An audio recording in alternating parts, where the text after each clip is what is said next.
warahmatullahi wabarakatuh. Waalaikumsalam warahmatullahi wabarakatuh. Allahu Akbar, Allahu Akbar, Allahu Akbar, Allahu Akbar, Allahu Akbar, Allahu Akbar, Allahu Akbar, Allahu Akbar, Allahu Akbar. La ilaha illallah, Allahu Akbar, Allahu Akbar, walillahil hamd. Allahu Akbar, Allahu Akbar, Allahu Akbar,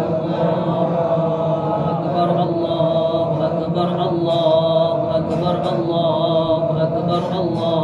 Allahu Akbar, Allahu Akbar, Allahu Akbar.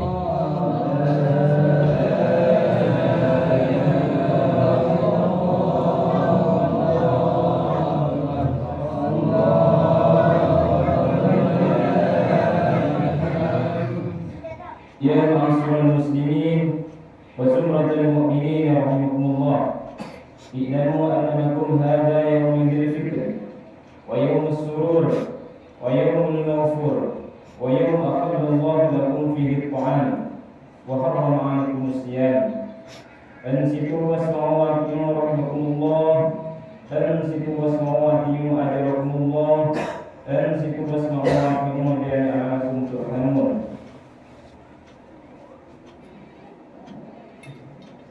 اللهم قوم الإسلام من المسلمين والمسلمات والمؤمنين والمؤمنات الأحياء منهم والأموات وانصرهم على وعلى الدين واختم لنا منك بالخير ويا خير الناصرين برحمتك يا أرحم الراحمين.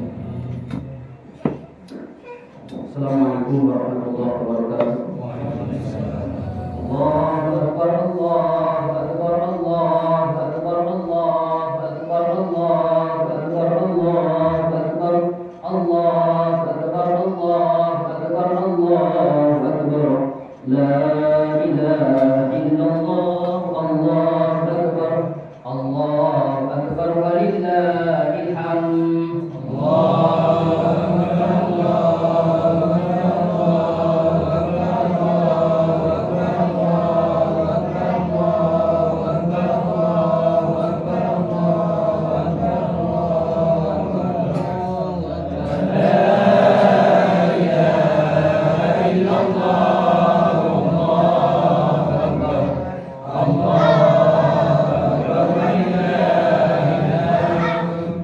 Alhamdulillahirabbil alamin.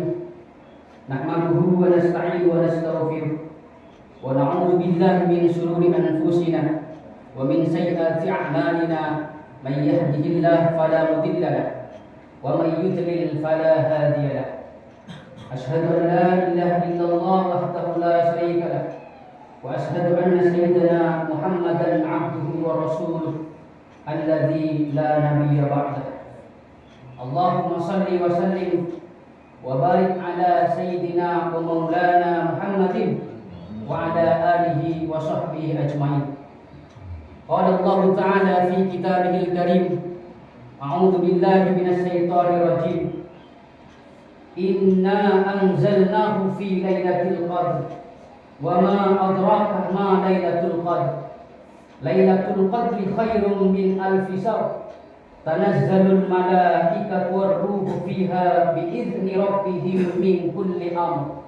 Salamun hiya hatta matla'il fajr. Ibadallah, ittaqullaha haqqa tuqatih wa la tamutunna illa wa antum muslimun. Taqabbalallahu minna wa minkum siyamana wa siyamakum.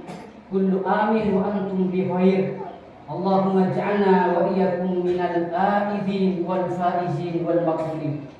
Selamat Hari Raya Idul Fitri 1 Syawal 1445 Hijriah atau berketepatan tanggal 10 April 2024 Masehi. Mohon maaf lahir dan batin. Mudah-mudahan Allah senantiasa memberikan kesehatan kepada kita semua, umur yang panjang, keberkahan yang dilimpahkan kepada kita, sehingga kita dapat dijumpakan kembali dengan bulan Ramadan tahun akan datang. Ayolah hadirun para jemaah salat Idul Fitri rahimakumullah. Kurang lebih 1000 tahun yang lalu hiduplah seorang ulama yang mengarang kitab Ar-Risalah Al-Qusairiyah. Beliau bernama Abu Nasir Abdurrahim bin Abdul Karim Ibnu Hawazin Al-Qusairi, atau dikenal dengan sebutan Al-Imam Al-Alamah Al-Arif Zainuddin Abil Qasim Abdul Karim Ibnu Hawazin bin Tolhah bin Muhammad Al-Qusairi As-Syafi'i. Beliau mengarang kitab. Di dalam kitabnya beliau menulis dan menceritakan hiduplah seorang pemuda yang soleh. Soleh dalam arti setiap hari dia mengerjakan amalan-amalan yang soleh, taat akan perintah dan agama Allah, takwa orangnya menjalankan perintah Allah dan menjauhi segala larangannya, selalu menjauhi dosa besar dan tidak pernah melakukan dosa kecil. Memiliki akhlak yang mulia, akhlaknya luar biasa, tutur sapa bahasa yang keluar dari lisannya tak pernah menyinggung dan menyakiti tetangganya. Memiliki kesabaran yang luar biasa, tawakal lapang dada dalam setiap harinya, penyabar dan tak pernah iri dengki dalam setiap hidupnya. Kata Ibnu Hawazin Al-Qusairi di dalam karangannya melanjutkan, saat orang soleh ini meninggal dunia, saat dimana Allah bangkitkan untuk memenuhi tugas berikutnya, yaitu mizan ditimbang amalan buruk dan amalan jeleknya, lalu dipindah kepada hisab untuk menghisapkan amal baik atau tidaknya. Saat dihisap pemuda yang soleh ini lama sekali hisapnya, Pak. Tidak seperti halnya biasanya. Kalau orang soleh lainnya 1-2 menit selesai, katakan demikian, paling lambat 1 jam. Tapi orang soleh kali ini lambat, malaikat mempersulit hisapnya. Orang-orang yang menyaksikan pada saat hidupnya, pada saat di padang mahsyar itu begini. Dia kan orang soleh, orangnya taat kepada Allah, memiliki akhlak yang mulia, tutur bahasa yang keluar dari lisannya tak pernah menyinggung dan menyakiti hati seorang. Kenapa hisapnya dipersulit oleh Allah? Apa sebabnya? Ternyata jemaah sekalian rahimakumullah, orang soleh ini satu malam dia menghadiri undangan temannya. Saat dia sampai kepada acara itu, tuan rumah yang mengundang itu menghidangkan atau memberikan makanan. Salah satu makanan yang dihidangkan kepada orang soleh ini ada salah satu daging kambing. Maka oleh orang soleh ini diambillah 1, 2, 3 ruas dimakan. Saat dimakan itu daging, salah satu daging kambing yang kecil itu menempel, nyangkut di sela-sela giginya. Bapak, ibu pernah merasakan sekelan, apa namanya? Sekelan. Sakit Pak rasanya Pak. Sakit hati, sakit, gelisah, mulut pun juga sakit. Demikian pun juga terjadi kepada orang yang soleh. Sakitnya luar biasa, mengganggu keperasaan. Kumur-kumur tak kunjung lepas itu daging. Dibantu pakai tangan pun juga tidak terlepas itu daging. Akhirnya orang soleh ini dibiarkan kesakitan itu pulang dengan keadaan sakit. Di tengah jalan, saat orang soleh ini melewati pagarnya seseorang, maka di pagar itu melihatlah ranting, katakanlah lenteh, duri kecil. Maka lenteh duri kecil itu dipetik oleh orang soleh itu.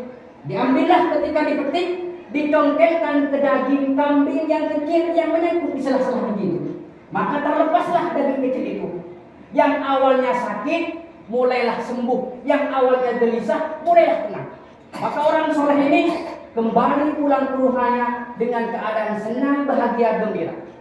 Ternyata jemaah sekalian rahimakumullah, yang membuat orang soleh ini terhalang hisapnya, dipersulit oleh Allah hisapnya, bukan karena orang soleh ini pernah melakukan dosa besar, bukan karena pernah melakukan maksiat, bukan karena pernah melakukan mungkar, bukan karena pernah memiliki akhlak yang buruk, bukan karena pernah menzalimi tetangganya, tidak Pak.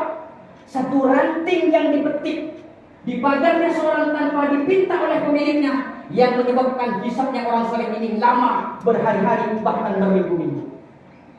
Ayolah hadirun jemaah sholat Idul Fitri rahimakumullah. Cerita yang singkat ini dapat kita jadikan renungan untuk diambil hikmah dan pelajaran dalam setiap hidup kita.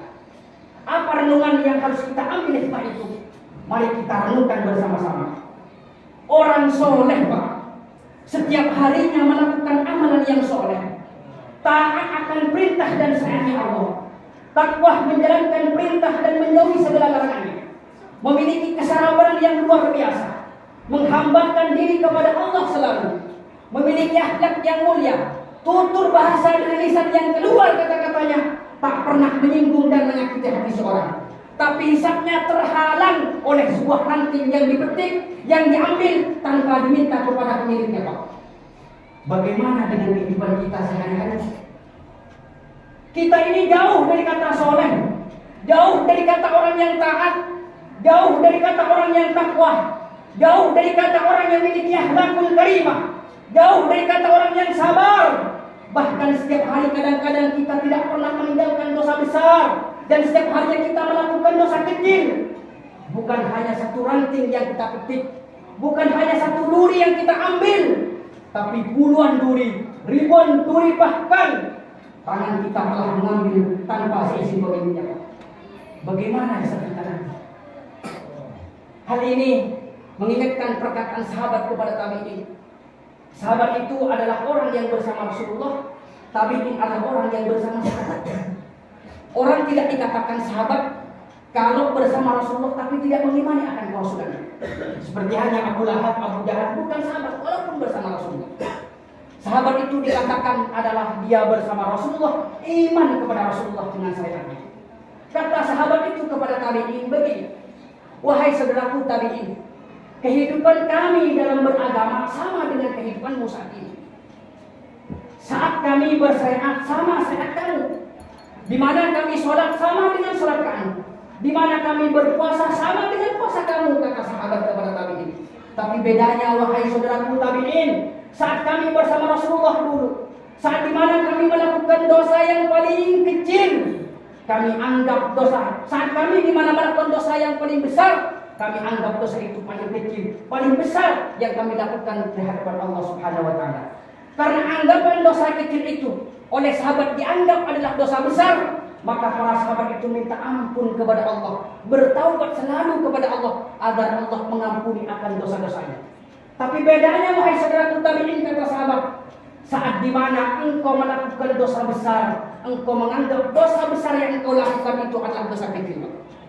Saat di mana engkau melakukan dosa yang paling kecil, engkau menganggap dosa kecil yang engkau lakukan tidak ada nilainya di hadapan Allah, dientengkan, diremehkan.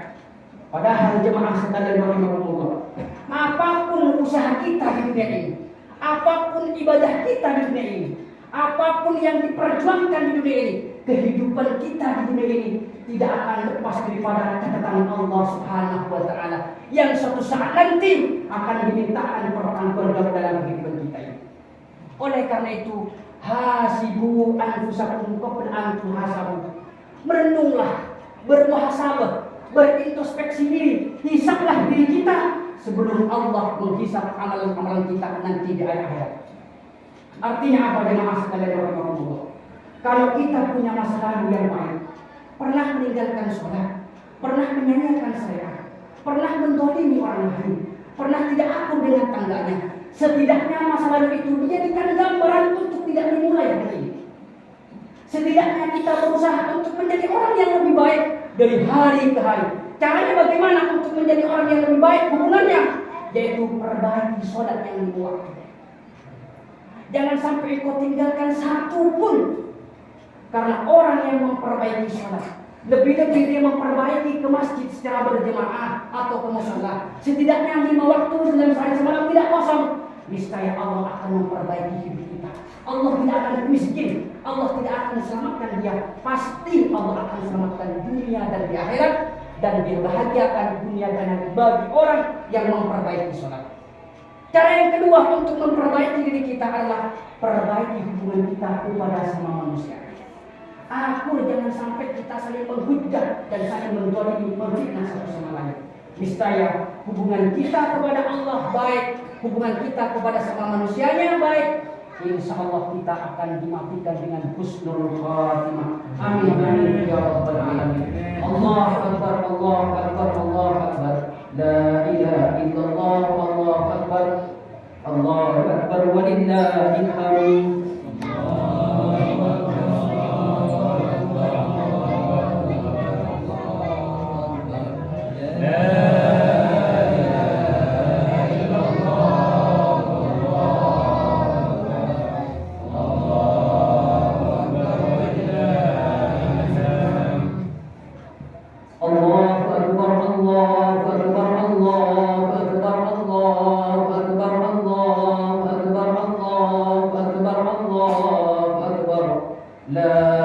ilaha illallah, Allahu akbar, Allahu akbar walillahil hamd. Allahu akbar, Allahu akbar, Allahu akbar, Allahu akbar, Allahu akbar, Allahu akbar, Allahu akbar.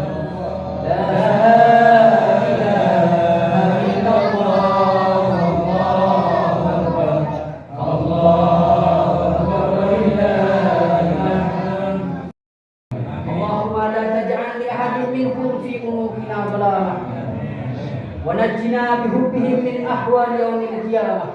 اللهم أعز الإسلام والمسلمين وأحرق الكفرة والمشركين واحرق كلمتك إلى يوم الدين.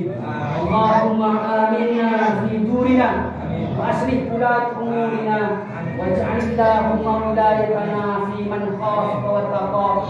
اللهم اغفر للمسلمين والمسلمات والمؤمنين والمؤمنات الأحياء منهم والأموات برحمتك يا واهب العطيات. اللهم إنا نسألك إيمانا دائما ونسألك قلبا خاشعا ونسألك عملا صالحا ونسألك دينا قيما ونسألك خيرا كثيرا ونسألك العفو والعافية ونسألك تمام العافية ونسألك شكر العافية. اللهم إنا نسألك إيمانا ربنا تقبل منا صلاتنا وصيامنا وقيامنا وتمسعنا وتضرعنا وتعبدنا وتمم تكسيرنا يا الله يا الله يا أرحم الراحمين. صلى الله على سيدنا محمد وعلى آله وصحبه أجمعين والحمد لله رب العالمين. الله أكبر الله أكبر الله أكبر. لا